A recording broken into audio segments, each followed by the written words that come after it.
ngangeni dari Mbak Eti ini adalah jenangnya dan juga segogononya. Iya. Gitu.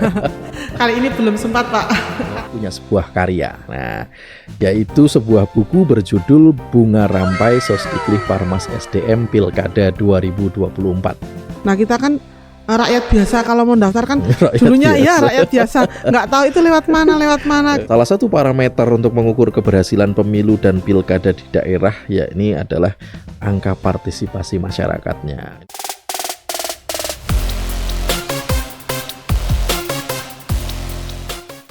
Assalamualaikum warahmatullahi wabarakatuh. Teman pemilih dimanapun Anda berada, jumpa lagi bersama saya Muhammad Bagus Pratomo dalam podcast KPU Kabupaten Temanggung.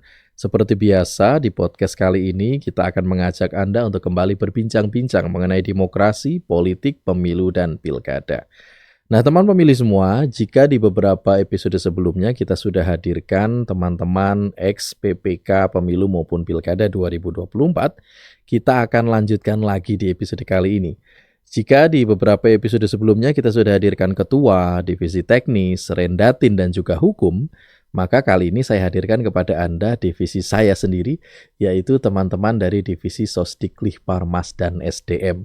Yang agak berbeda di antara episode-episode sebelumnya, teman-teman dari divisi Sosdiklih Parmas dan SDM ini punya sebuah karya. Nah, yaitu sebuah buku berjudul Bunga Rampai Sosdiklih Parmas SDM Pilkada 2024.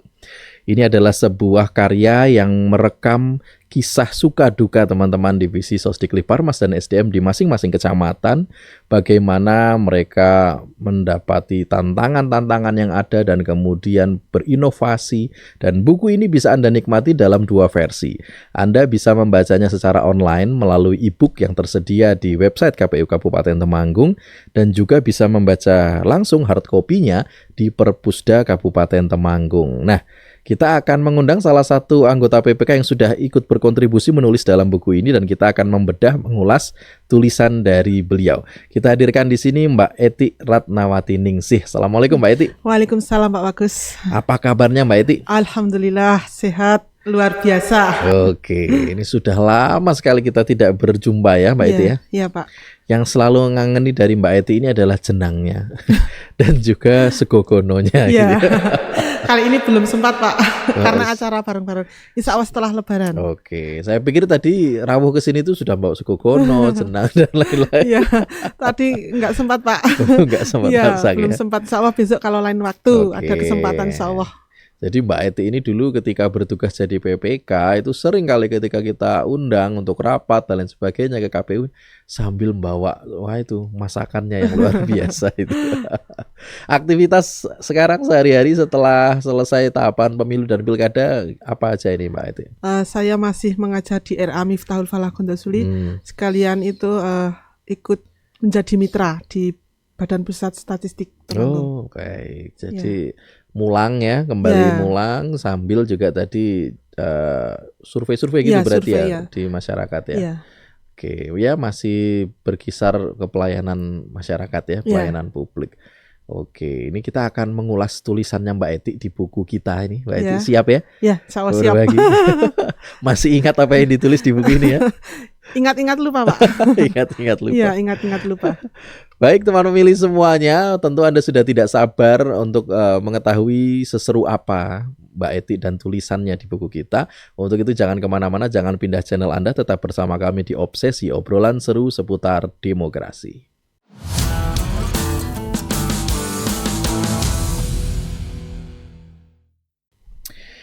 Baik Mbak Eti, sebelum kita masuk untuk ulasan bukunya, saya ingin mengulik dulu hidupnya Mbak Eti. Mbak Eti sebenarnya sudah sejak kapan berkecimpung sebagai penyelenggara pemilu dan pilkada Mbak Eti? 2019 itu saya ikut menjadi Pantarlih ikut. Kemudian KPPS. Di 2019 ya. Oke. Kemudian ikut lagi. Kemarin di pemilu sama pilkada menjadi PPK. Ya. Berarti loncat langsung ya, dari KPPS langsung ke PPK ya? Ya, kalau di desa saya untuk PPS itu biasanya perangkat ya, dipegang sama perangkat. Nah kita kan rakyat biasa kalau mau daftar kan Rakyat dulunya biasa. ya rakyat biasa nggak tahu itu lewat mana gitulah. Kemarin itu sharing-sharing sama teman Adaling, yo bareng-bareng kita daftar, semoga keberuntungan ada di kita gitu. Kita coba-coba ikut daftar PPK, alhamdulillah lolos Pak. Oke, Ya, alhamdulillah lolos di PPK Pemilu, kemudian lanjut di PPK Pilkada, walaupun persaingannya juga ketat kemarin pas Pilkada itu dak-dik itu toh. Ya, ada teman yang dari PPS juga ikut daftar. Kita juga, waduh saingannya itu dari teman kita sendiri, kita juga agak gimana gitu, sudah berpikiran lolos nggak ya gitu. Alhamdulillah masih diberi kesempatan lagi sama KPU bisa ikut andil dalam menjadi PPK penyelenggara di Pilkada kemarin. Alhamdulillah. Waktu KPPS itu jadi KPPS berapa Mbak Eti? Apa ketuanya jangan-jangan? Ya, saya ketuanya. Ketua KPPS, wah luar biasa. Ketua pertama enggak, saya di meja berapa ya? Itu yang nulis-nulis itu meja 4 atau meja 3. Kemudian kalau pas 19 itu kan pilkada dulu, kemudian baru pemilu. 2018 ya, 18 pilkada ya. Pilkada itu saya di meja 4, kemudian pas pemilu saya jadi ketuanya. Wah, luar biasa. Ya. Wanita tapi kemudian bisa menjadi ketua KPPS dan akhirnya setelah itu menjadi anggota PPK Mulu. Wah, ini track record yang luar biasa dari seorang Mbak Eti ya. Nah, walaupun baru 2 kali nih berkecimpung di pemilu, di pesta demokrasi, seperti apa kesan pesannya Mbak Eti membandingkan, mengkomparasikan antara pemilu 2019 dengan 2024? Apa saja perbedaan yang dirasakan Mbak Eti? Ya, sesuai dengan pengalaman yang saya alami kemarin Pak, pas di pemilu 2018, saya juga senang ya, karena baru pertama kali ikut andil dalam menjadi penyelenggara jadi pantarle. Itu yang lain itu perangkat, kemudian yang orang biasa saya ikut cuma saya tok pas 2018. Kemudian ikut menjadi KPPS itu senang Pak, senang banyak temennya. Ya agak-agak takut dulu, sampai itu tangan saya itu kesleo Pak, karena nulis-nulis betul itu. Saya sampai 1 tahun itu jempolnya nggak bisa untuk nekuk itu. 1 tahun? Iya, sudah saya pijet sampai berapa kali. Tapi saya senang, ada pengalaman tersendiri gitu. Kemudian jadi ketua itu juga tambah nulis-nulis lagi itu sampai pagi. Di TPS saya itu selesai di Desa Gondosuli, selesai paling terakhir Pak. Saya sampai pagi itu baru selesai. Apa penyebabnya kok sampai paling pagi, sampai kan, paling akhir? Kan anak-anak muda Pak, rehat-rehat terus gitu. Iya, sebentar merokok, sampai saksinya ayo mas sebentar Pak, capek gitu kan, masih anak-anak gitu toh, lulusan SMA ikut daftar. Nah, kita sebagai orang tua, ayo mas sebentar. Kita juga ya istilahnya sebagai orang tua kan ngomong Pak, dibantu aja sudah. Alhamdulillah gitu sama yang muda-muda gitu. Gitu ya. Itu pengalaman ketika Mbak Eti masih jadi KPPS ya, paling lama, paling sampai pagi selesainya gitu. Itu akhirnya ketika Mbak Eti jadi PPK, pengalaman seperti itu bermanfaat untuk Mbak Eti. Akhirnya Mbak Eti memonitoring teman-teman KPPS seperti apa nih setelah jadi PPK, karena tahu dulu jadi KPPS banyak yang sok istirahat kebanyakan, ngutut-ngutut dan sebagainya. Akhirnya apa yang dilakukan Mbak Eti setelah jadi PPK? Ya, kemarin itu juga ada satu kasus lagi, ada di TPS Gondosuli, terutama di Salaan itu juga paling akhir itu dibandingkan TPS lain. Saya keliling-keliling paling lama juga itu, ternyata ada kesalahan dalam memasukkan. Dalam memasukkan di kotak-kotak itu. Nah, saya bilang harus teliti sama PPS-nya. Mas, sudah di briefing tapi entah karena kesalahan teknis yang bagaimana kurang tahu ya. Kemudian dibongkar lagi, ada kesalahan mungkin ngantuk atau bagaimana kurang tahu ya. Hanya satu TPS itu. Iya, satu TPS. Iya, semoga besok kedepannya nggak ada lagi kejadian seperti itu. Gitu. Ya, artinya ketika di satu kecamatan hanya satu TPS yang mengalami kekeliruan seperti itu kan, ini memang faktor dari internal di sana gitu ya. Kecuali kalau ada banyak TPS di Bulu nih, saya akan evaluasi nih PPK Bulunya nih, Binteknya. Enggak cuma satu itu. Cuma satu ya. Oke, baik. Cuma satu. Nah, tadi ketika di 2018 Mbak Eti sampai 1 tahun jempolnya tidak bisa digerakkan gitu ya. Padahal tuh masih jadi anggota KPPS biasa. Nah, setelah jadi ketua KPPS di 2019 berapa tahun itu jempolnya nggak bisa bergerak? Ya sambil nulis-nulis sambil ini tak kasih koyok Pak ya. Benar itu, saya tak kasih koyok. Sama dikasih itu tahu minyak kayu putih biar semangat. Pokoknya ya seneng, ada senengnya ada susahnya. Susahnya sakitnya jempol itu. Senengnya itu ya kita menjadi penyelenggara. Oh ternyata kayak gini, menjadi pengalaman tersendirilah Pak. Setelah jadi KPPS ternyata saya daftar jadi PPK, alhamdulillah lolos. Itu menjadi pengalaman yang sangat berharga Pak. Alhamdulillah. Apa sih jadi kecanduan Pak? Kecanduan? Iya. Kecanduan jadi anggota PPK. Apa yang membuat Mbak Eti termotivasi jadi penyelenggara? Ini nggak banyak loh orang yang sudah mengalami jempol nggak bisa gerak setahun kok masih mau daftar jadi penyelenggara. Itu apa yang memotivasi? Dulu itu saya sok lihat itu tuh teman-teman, kok bisa ya jadi penyelenggara, saya ingin seperti itu. Tapi kan dulu saya nggak tahu cara daftar bagaimana. Saya gaptek, HP-nya ada, HP jadul Pak. Terus terang ya terkendala dengan IT nggih. Ternyata saya juga ikut di BPS jadi mitra, banyak teman, kemudian sering sharing-sharing, ayo ikut gimana caranya, oh seperti ini jadi tambah pengalaman. Jadi dari belum tahu menjadi tahu gitu. Pokoknya ada kesan yang sangat gimana ya, indah itu menjadi PPK. Misalnya di kontrak perpanjang, saya juga mau saja gitu. Jadi nggak ad hoc lagi gitu. Baik, sekarang saya mulai akan mengulas nih tulisannya Mbak Eti ya. Jadi di buku Bunga Rampai ini tulisannya Mbak Eti dimulai dari halaman 10. Teman pemilih semua. Dan ini luar biasa nih Mbak Eti memulai tulisannya dengan sebuah statement bahwa salah satu parameter untuk mengukur keberhasilan pemilu dan pilkada di daerah yakni adalah angka partisipasi masyarakatnya. Ini tepat sekali ya, artinya salah satu indikator keberhasilan pemilu ataupun pilkada adalah tingginya angka partisipasi masyarakat. Setinggi apa sih kemudian partisipasi masyarakat di Kecamatan Bulu kemarin Mbak Eti?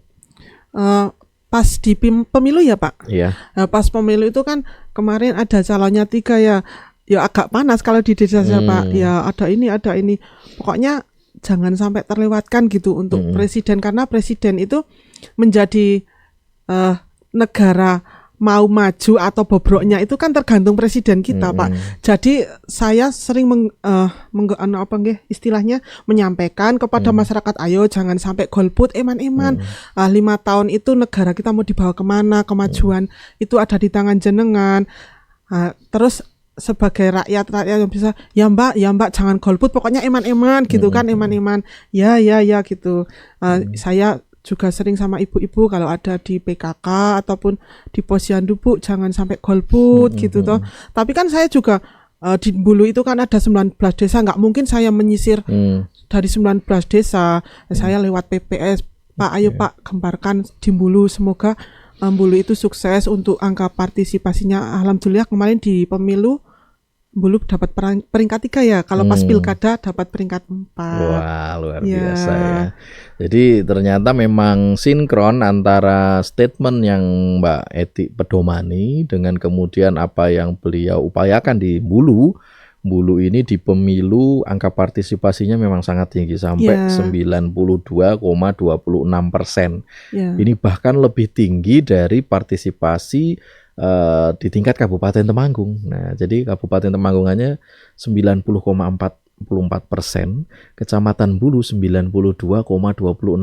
Wah, ini tentu apresiasi kami untuk Mbak Eti dan kawan-kawan yang sudah mengupayakan sosialisasi dan pendidikan pemilih secara optimal di sana gitu ya. Nah, hanya ini yang menjadi pertanyaan, mungkin saya perlu tanyakan ke Mbak Eti ini. Di pilkada ini agak menurun Mbak Eti ya. Sampai ke angka 87,80% di Kecamatan Bulu. Apa sih kira-kira penyebabnya ada penurunan partisipasi di pilkada ini? Karena pilkada itu kan daerah Pak, jadi banyak orang. Kalau presiden mungkin di luar kota bisa lah, kalau pilkada itu kan nggak bisa Pak, karena sudah diplotting sesuai dengan wilayah masing-masing. Jadi mungkin orang yang di luar kota itu nggak bisa pulang kan, nggak bisa milih untuk misalnya orang Magelang, yang di luar Jawa Tengah gitu kan nggak bisa toh Pak untuk milih itu. Nah mungkin kendalanya seperti itu. Mungkin mahasiswa juga banyak yang tidak pulang gitu. Karena sebagian besar untuk wilayah Bulu itu banyak yang merantau, Pak. Oh, banyak perantau. Ya. Sehingga mungkin di Februari sudah pulang kampung, Ya. di tahun yang sama harus pulang lagi agak kesulitan Ya, mungkin ya. ya. Oke, ya. Walaupun 87,80% itu juga masih relatif tinggi dan itu tentu juga upaya dari teman-teman semuanya termasuk Mbak Eti di Kecamatan Bulu. Ya.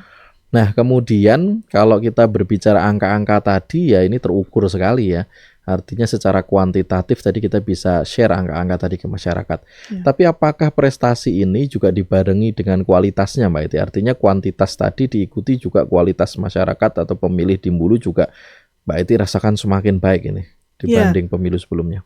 Iya Pak, berkat juga dengan bantuan dari teman-teman PPK yang lain, divisi yang lain juga membantu saya Pak dalam penyampaian, misalnya menggembarkan ayo nyoblos gitu juga nggak saya sendiri, saya juga di belakang layar juga ada dari divisi teknis, ada dari hukum, ada dari Rendatin juga Pak Ketua juga yang sekarang sudah almarhum. Semoga ya berdoa semoga Pak Iwan juga mendapat tempat yang terbaik di sisinya. Dia juga ikut andil dalam mensukseskan pemilu, baik pemilu di presiden maupun pilkada gitu. Baik. Nah, terus kita masuk nih lagi nih ke tulisan berikutnya ya Mbak Eti ya. Iya Pak. Mbak Eti di sini membagi kepada kita semua kegiatan gelar produk UMKM dan Merti Bumi Kecamatan Bulu gitu ya. Apa ini istimewa kegiatan ini nih yang sampai Mbak Eti share di buku kita ini? Itu diadakan setiap tahun Pak. Setiap 17-an Agustus itu sekalian panen tembakau Pak. Oh, oke. Ya, itu acara pas itu sekalian acara terakhir bagi Pak Panca yang sekarang sudah purna gitu. Alhamdulillah kita sebagai PPK diberi ruang, diterima dengan baik oleh Pak Camat beserta jajarannya di Kecamatan Bulu. Dan apabila di Kecamatan Bulu itu ada acara, PPK itu selalu dijawil Pak. Ya, acara itu beberapa hari, ada 3 hari atau 4 hari. Kemudian kita juga diberi waktu untuk ayo sosialisasi gitu Pak. Kita juga ikut andil, alhamdulillah diberi kesempatan untuk menyampaikan materi tentang pemilu, untuk sosialisasi. Alhamdulillah saya sangat berterima kasih kepada Kecamatan Bulu beserta jajarannya atas kemarin terselenggaranya pemilu dan pilkada. Kita diberi ruang bisa mensosialisasikan dalam acara Merti Bumi. Itu ramai sekali Pak, beberapa tumpeng per desa itu membawa tumpeng banyak sekali ya, ada yang dari kelompok tani, ada yang dari desa, dari PKK. Kita andil juga kemarin PPK juga membawa tumpeng khusus PPK gitu. Oh, bahkan PPK juga berkontribusi menyediakan tumpeng juga untuk Merti Buminya itu ya. Oke, luar biasa. Nah, itu berarti kan PPK ikut membuat stand gitu ya di sana ya. Apa yang disuguhkan ke masyarakat di standnya PPK saat itu? Bisa cek itu Pak DPT. Ya, kita sediakan ada laptop, masukkan NIK, terus kita sambil ngecek Bu, apakah sudah terdaftar di PT Pak, apakah sudah terdaftar. Kalau misalnya sudah terdaftar, oh sudah, jangan di TPS ini, desa ini, oh ya gitu. Kalau misalnya anak-anak yang belum punya KTP, bisa perekaman gitu Pak. Ya, langsung menghubungi ke pihak kecamatan untuk perekaman. Kita sebagai fasilitator saja gitu untuk PPK. Ya. Jadi ada layanan untuk cek DPT online gitu ya. Tadi juga disampaikan ada kesempatan untuk menyampaikan sosialisasi di panggung utama gitu ya. Dan mungkin ada juga ini pembagian seperti merchandise juga ini yang disampaikan Mbak Eti ini di sini. Ada. Kita minta dari KPU, kemudian siapa yang bisa menjawab pas acara Merti Bumi itu kita kasih. Ada door prize. Iya, ada door prize. Ada payung, ada boneka, senang sekali itu Pak. Gitu. Seantusias apa masyarakat Bulu untuk mampir di standnya PPK di kegiatan itu? Sangat senang Pak, karena terutama itu bagi pemilih pemula Pak. Iya, itu banyak yang mampir di stand. Cek-cek DPT, kemudian di TPS mana, untuk besok menyoblosnya bagaimana, itu banyak yang tanya. Terutama kan itu yang jaga stand itu kita dijadwalkan ya, misalnya PPS desa ini jam ini gitu. Juga melibatkan teman-teman PPS teman-teman PPS kita dibantu dari teman-teman PPS juga gitu. Dipiketkan gitu untuk jaga stand selama 3 hari kalau ya. 3 hari. Kemudian yang terakhir itu pas Merti Bumi itu acaranya wayang kulit, tapi kita pas malam nggak bisa untuk sosialisasi, kita sosialisasinya di siang hari. Ya. Okay. Kalau malam pas hari terakhir, acara terakhir itu Pak Camat itu ngundang wayang kulit gitu, pagelaran wayang kulit. Tapi kita nggak bisa karena itu cuma kan penontonnya nggak seramai kalau siang Pak. Siang malah itu, rame siang ya. Iya, siang itu ada jaran kepang gitu, ada ndayaan, ada waroan gitu kan.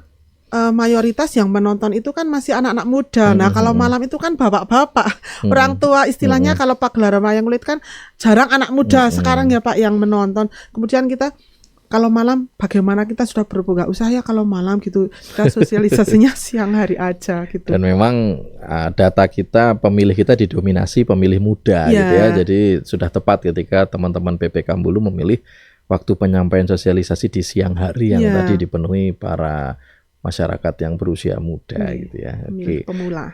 Nah, ini juga foto yang dipamerkan ini oleh Mbak Eti di sini adalah kunjungan dari Ibu Ketua Tim Penggerak PKK Kabupaten Temanggung ya, sampai mampir di stand PPK. Iya. Oke, atensinya seperti apa beliau ketika akhirnya mengunjungi stand teman-teman PPK ini?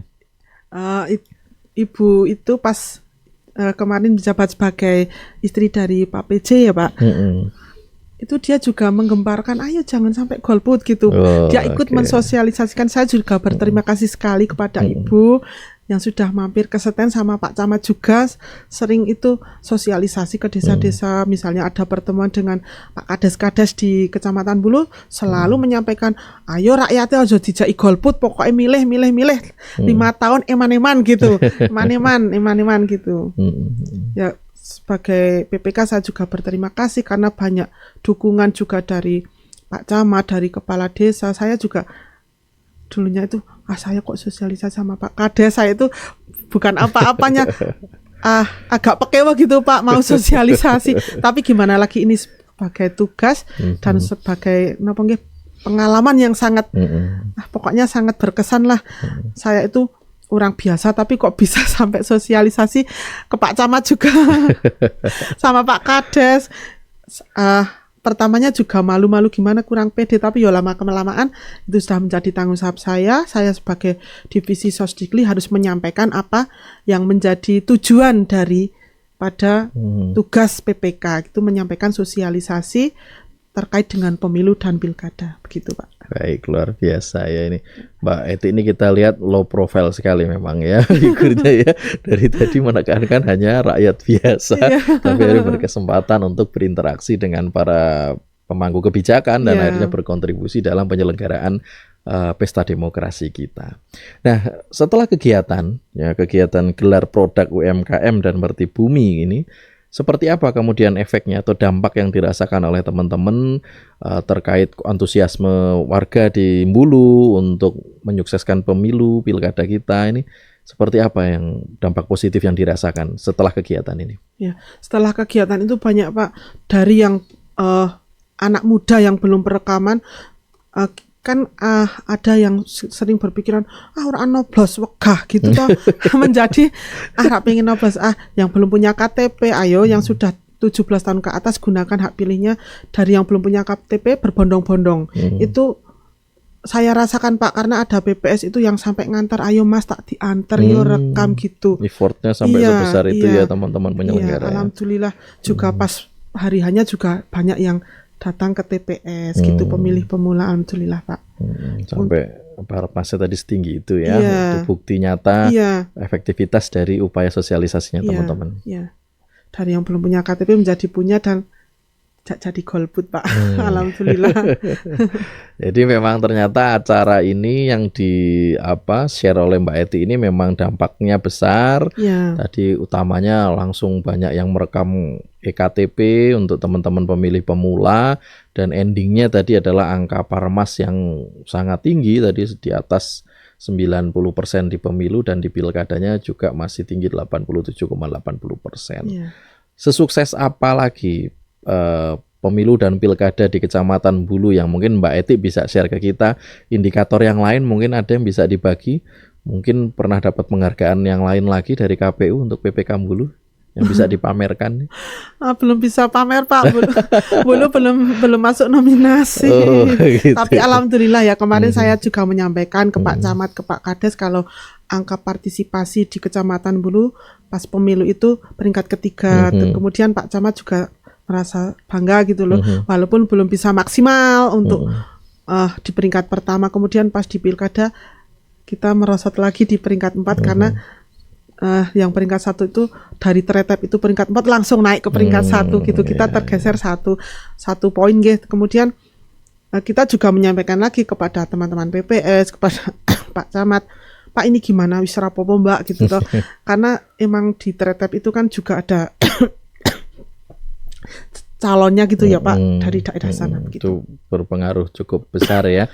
Karena memang di Tretep ada kandidat, sehingga mungkin itu yang menyebabkan masyarakat Tretep jadi juga lebih semangat lagi untuk ikut memilih ketimbang di pemilu ya. Baik Mbak Eti, sebelum kita tutup sesi obrolan kita, mungkin Mbak Eti ada harapan ke depan untuk Bulu, untuk Temanggung dan juga Indonesia, khususnya demokrasi kita akan seperti apa ke depan, harapan dari seorang mantan punggawa dari Pesta Demokrasi 2024 seperti apa? Harapan saya semoga saya dan teman-teman mantan PPK se-Kabupaten Temanggung insya Allah di pilkada yang akan datang kita masih bisa ikut andil. Kemudian harapannya Temanggung itu sukses, aman, tidak ada money politik ya Pak. Amin. Bisa di peringkat 1 di Jawa Tengah untuk partisipasi pemilih. Amin. Kemudian di Indonesia juga menjadi nomor 1 Wah, gitu loh. Amin ya Pak. Harapan juga yang baik-baik toh Pak. Oke, baik. Terima kasih banyak Mbak Eti. Ya Pak. Baik untuk cerita yang sudah dibagi pada kita hari ini dan juga untuk kontribusinya dalam menyukseskan pemilu dan pilkada kita kemarin. Dan mudah-mudahan tadi harapan-harapan dari Mbak Eti ini juga bisa diijabah oleh Allah. Amin, amin. Kita dimudahkan semuanya untuk proses ke depannya. Dan mudah-mudahan juga ini bukan kali terakhir Mbak Eti bisa rawuh di podcast kita. Nanti kita tunggu lagi kehadiran berikutnya untuk bisa berbagi cerita yang lainnya. Iya Pak. Lain kali insya Allah membawa apa ya? Nah itu dia, cerita berikutnya harus disertai segogono. Siap. Tapi jangan mendadak Pak, misalnya mengundang itu 1 minggu sebelumnya kan kita bisa siap-siap. Kemarin masaknya Pak, itu harus lama Bo. Iya. Karena kan harus cari itu toh Pak bahan utamanya. Kalau mendadak kita juga sulit Pak. Besok lagi kalau misalnya mengundang saya lagi, insya Allah kalau diberi kesempatan lagi ke sini insya Allah 5 hari lah sebelumnya kita. Gitu ya. Ya, kita bisa mempersiapkan begitu Pak. Baik. Luar biasa kok Mbak Eti ini, dadakan aja ready seperti ini. Siap. Apalagi nanti kalau lebih lama dikabarinya ya. Iya Pak. Baik, dan teman pemilih semua, inilah akhir dari kebersamaan kita di episode kali ini. Nantikan obsesi episode-episode selanjutnya yang tentu tidak akan kalah menarik dari episode kali ini. Dan jangan lupa untuk subscribe, share, like, dan komen tayangan ini untuk terus mendukung tayangan-tayangan positif dari podcast KPU Kabupaten Temanggung. Saya Muhammad Bagus Pratomo, ini saatnya saya undur diri. Wassalamualaikum warahmatullahi wabarakatuh.